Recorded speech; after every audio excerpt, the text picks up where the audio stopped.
Comentar com você neste vídeo sobre a vitória do São Paulo contra a equipe do Criciúma, meus amigos e minhas amigas. Difícil, né? 2-1, uma grande vitória, muito importante, numa partida em que o Tricolor jogou muito bem mesmo, tá? E veja, o Criciúma é uma equipe que não tá mandando tão mal até o momento no Campeonato Brasileiro, tá? Você olha evidentemente para a equipe do Criciúma, você vai ficar assustado, né? Porque, pô, tem Marquinhos Gabriel, tem alguns jogadores ali que parece que... Gente, Marquinhos Gabriel pode não ser um jogador interessante para grandes clubes. De repente, é um jogador interessante para a equipe do Criciúma. Só que, além disso, né, muito além disso, temos também a questão do coletivo da equipe, né? O plano tático da equipe. O plano tático da equipe hoje está bastante estruturado. E essa equipe do Criciúma tem jogado futebol bem interessante aí naquilo que ele pode fazer, né? Dentro da perspectiva de jogo que ele tem. Tem feito, até agora, a meu ver, um belíssimo campeonato brasileiro, né? Esqueçamos o nome dos jogadores que estão ali no Criciúma.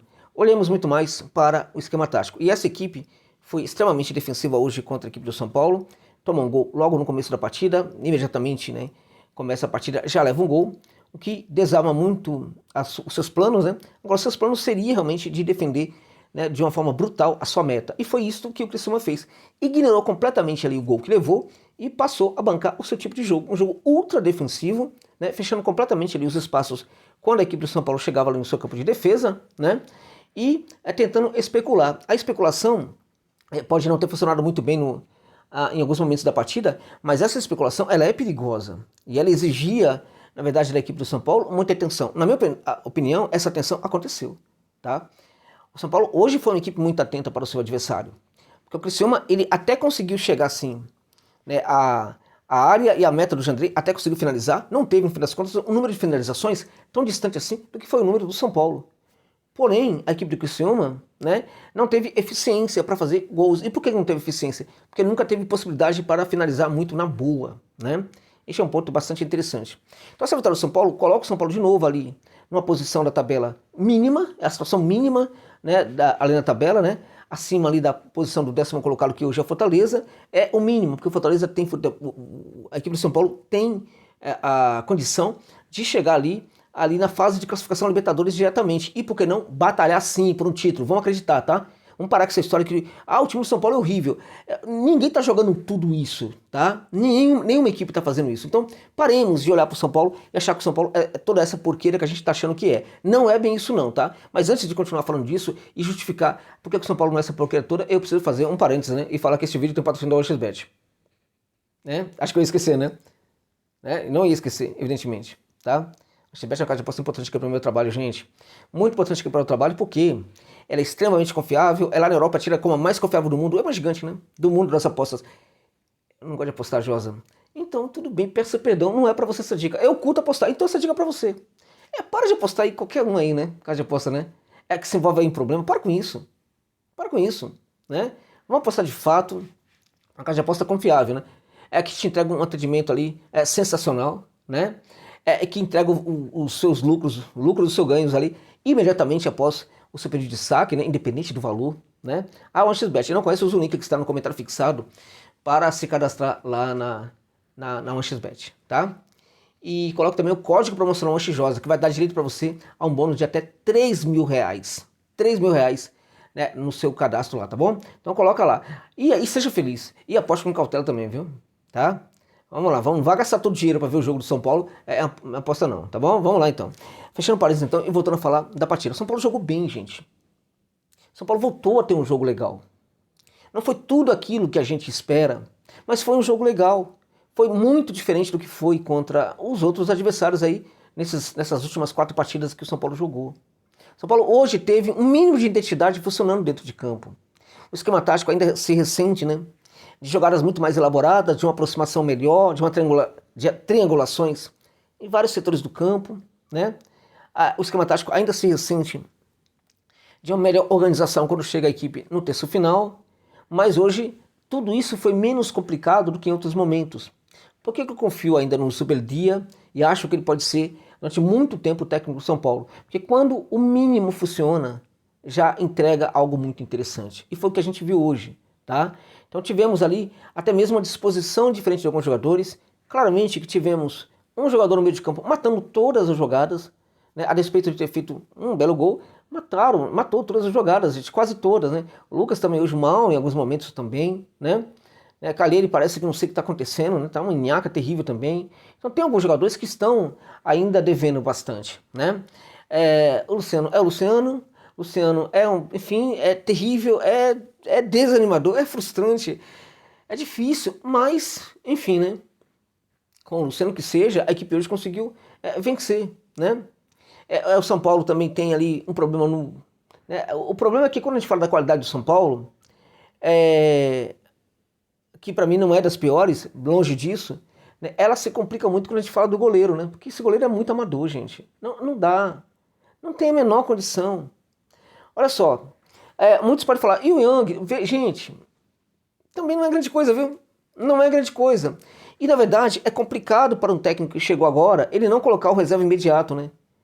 Você percebe qual é o problema de os dirigentes não fazerem, né, uma reformulação no elenco? Cabem aos dirigentes também fazer uma reformulação. Claro que a gente está falando de São Paulo, dirigentes de São Paulo não fazem nada, né? Fazem nada, é um dinheirão, não fazem nada, né? Mas deveriam fazer a reformulação. Isso, a reformulação, ela não precisa passar necessariamente pelo técnico. Por que um clube como São Paulo tem comissão técnica? Por que tem, por exemplo, Muricy? Por que tem ali,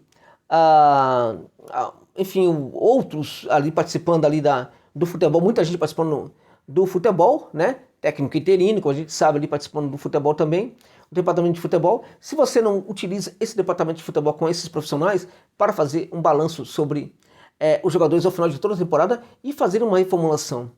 Um clube sério, ele implementa uma reformulação independente do técnico, gente. O técnico pode ser muito decisivo para que um jogador fique ou saia, mas o técnico não pode ser decisivo para que exista uma reformulação ou não, tá? Porque quando você entrega no elenco ali um jogador como o Jandrei, fica difícil para o técnico descartar. Você joga tudo para a cabeça do técnico, entende? Para as costas dele. A resposta é sempre do técnico. Então o Jandrei, na verdade, é um grande erro do São Paulo. Um erro não assumido. Quem foi que pediu o Jandrei? Vocês lembram disso? Pois é, este é o problema de técnico ficar dando palpite. Porque quando o técnico vai embora, o jogador fica.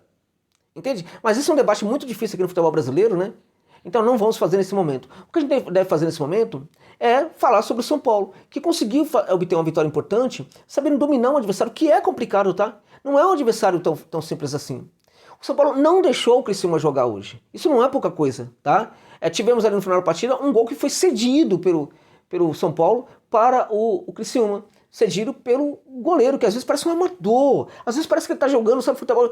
Sabe aquele futebol no domingo? Tem aquele campo perto onde você mora, aí você vai lá ver o jogo, aí tem aquele goleiro. Sabe? Parece isso esse goleiro. É inacreditável. Como que um profissional desse está jogando no São Paulo? Eu não consigo entender. Fora isso, a gente viu, mesmo que hoje a equipe tenha apresentado um futebol interessante, a nhaca e o cansaço estava presente em alguns jogadores em alguns momentos. A despeito do São Paulo ter jogado bem, o São Paulo poderia ter jogado muito mais. E até mesmo por ter quem joga contra, né, mesmo dentro da equipe, como foi o caso de hoje, o São Paulo precisa trabalhar melhor e aproveitar melhor se aproveitar das oportunidades que tem. Porque era para estar ganhando, por exemplo, de 3-0, quando sofreu aquele gol. Né? Poderia ter. Já pensou se sofre um empate, por exemplo? Né? Então tudo jogado fora por causa de um goleiro amador. Né? Então, na verdade, assim, também o São Paulo precisa fazer mais gols. Precisa ter mais ações aí no sentido de, nos treinamentos, de melhorar essa finalização. Não é possível. Né? Tá construindo, quando constrói, não consegue fazer gols. Então precisa fazer mais gols. E por isso o jogo não foi tão legal hoje. O jogo também não foi tão legal como poderia ser muito melhor, porque foi melhor, foi legal. Melhor do que os últimos 4 jogos, né? Jogou bem o São Paulo, mas poderia ter jogado muito mais. Não porque o adversário era fraco, mas porque o São Paulo soube dominar o adversário. O São Paulo soube colocar o adversário no seu devido lugar. Algo que deveria ter feito com o Vasco da Gama, feito com o Cuiabá. Esses times aí, né? Pelo amor de Deus, gente. Não dá, né? Então chega de perder ponto. Foi muito importante essa vitória por causa dos 3 pontos, mas também foi importante a vitória porque o São Paulo jogou mais, né? E que este resultado, sabe, dê tranquilidade. Não muito, né? Porque tem gente ali que tá tranquilo demais. Mas que apazigue, né, um pouco as coisas ali no elenco, né? Que dê mais tranquilidade, sobretudo para o técnico trabalhar, né? Porque, assim, eu ainda acho que o melhor para o São Paulo é manter o técnico atual, né? Fazer um trabalho interessante, né? E levar o São Paulo a bons resultados. Até porque, gente, precisamos sempre pontuar. Os caras podem estar cansados, podem passar a impressão de que não querem jogar, que não estão dispostos e tudo mais e tal, mas nunca podemos descartar o processo de oscilação, a oscilação. E para isso, enquanto clube, São Paulo ajuda demais a prejudicar todas as coisas, né? Porque retira muitos jogadores do técnico, né? Entregando-os para essa bendita enfermaria, né? Então, precisamos entender, as coisas hoje não foram das melhores, mas pelo amor de Deus, vamos ficar um pouco contentes, vamos jogar um pouco a favor também, né? E vamos comemorar um pouco o resultado também, porque ele foi muito importante para o São Paulo, tá? Paremos de só jogar pedra, gente, e vamos também celebrar um resultado positivo, como foi o caso de hoje. Não somente por ter sido um resultado positivo, mas porque a equipe sinalizou hoje algo diferente. Jogou melhor, propondo melhor, atuando melhor na construção do jogo, né? E, sobretudo, controlando o adversário. Porque se há algo na essência, né, do trabalho do Soberdia, é o controle do adversário. A gente não tinha visto isso nos últimos jogos. Hoje o São Paulo conseguiu controlar o Criciúma. Pouco me importa se foi 2-1 ou se seria 3-1, 4-1. O mais importante para mim é que eu senti que a equipe hoje conseguiu, né, controlar o seu adversário.